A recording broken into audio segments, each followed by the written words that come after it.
made a two-man overlap with 10 seconds to go. Is it one you want to look at as soon as you come off the field, or is it one you never want to see again, I guess? That's a good question, Steve. No, we've got to look at it, and I think that's a measure of how close we came, you know, and I think one thing, we had sort of key performance indicators that we got there. The players certainly met them, and I think we've earned the respect of a lot of people, and I think that's the best Wales Rugby League performance for a long, long time, and I'm immensely proud of the players and of the effort they've put in, and we'll now get ready for Tonga in 5 days' time, so good fun. What stands out in the game in your mind, Elliot? There's nothing that really stands out. I think, like John said, we did ourselves proud. I think we stuck to the game plan that we set out to do. There were just one or two plays that kind of won it for them, and it's just a matter of inches, wasn't it? John, you mentioned sort of you've earned the respect of a lot of people. Was that one of the main aims of the performance tonight, to win that respect from people on the outside? Yeah, it is. It is, because, you know, I mean, we're one of the lower ranked teams within the group. We have got a lot of part-time players, but I think they've demonstrated that, you know, being part-time isn't simply about ability. Sometimes it's about life circumstance, and I certainly think that anybody who's watched that will come away having full value for money and with a lot of admiration for the fellas who wore red. Having seen the performance against Leicester, you must be delighted with how things have come on since then.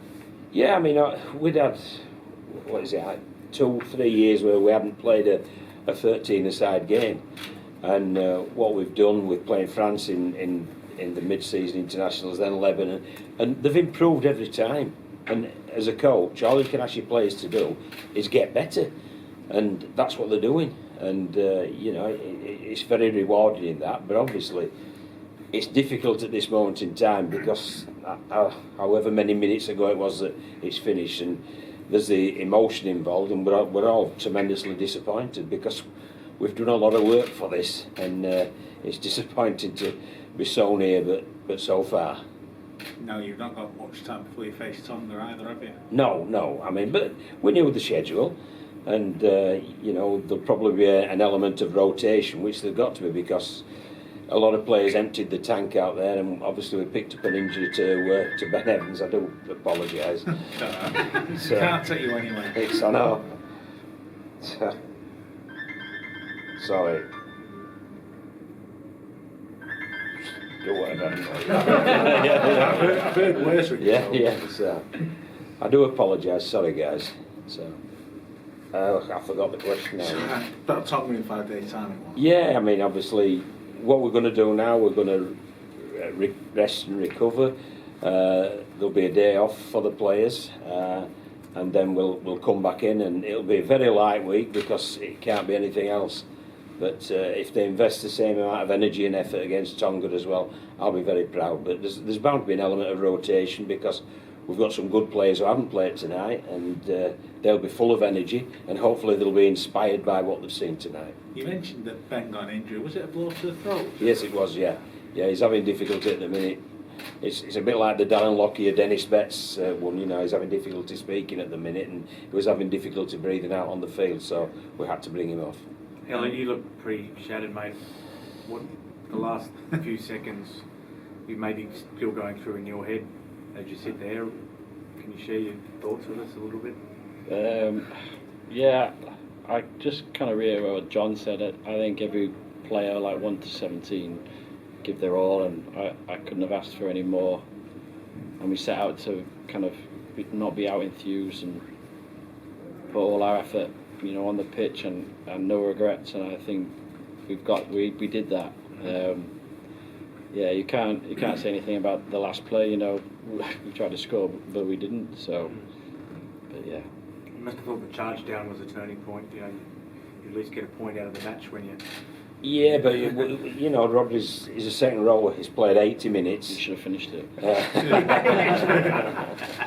You know, he's played 79 minutes, 40 odd seconds, I don't know, whatever it is, and his energy levels will be pretty low. And believe you me, anybody who hasn't played the game, your legs have gone, your mind's in a washing machine, and you're very, very fatigued. And just to get to the ball was incredible. It was the effort to charge down, which gave us the opportunity that we almost got.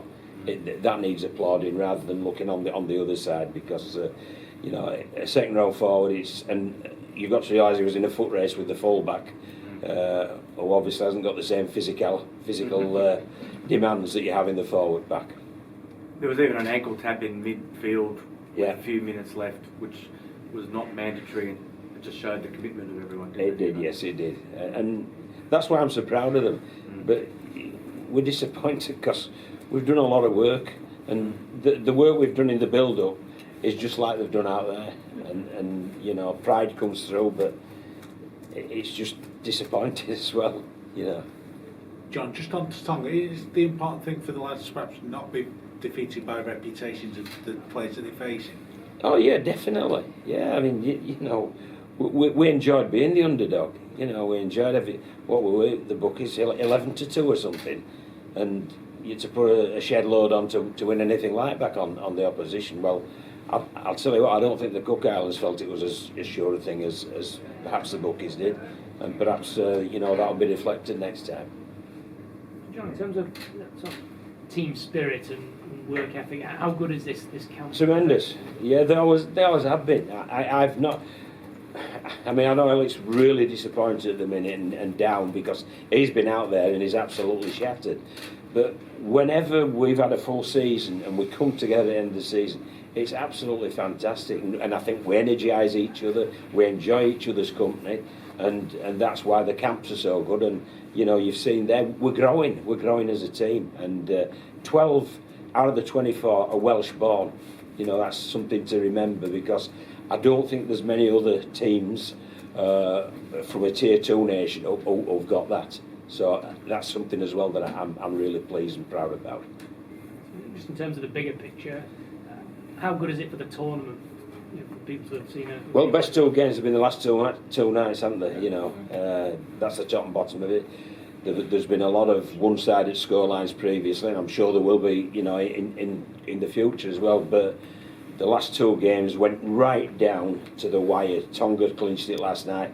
We could have clinched a draw tonight, but it wasn't to be. Any final question? All okay? Yeah, Thanks, guys. Darryl. Thank you. Thank you. Guys, bring the Cook Island shortly.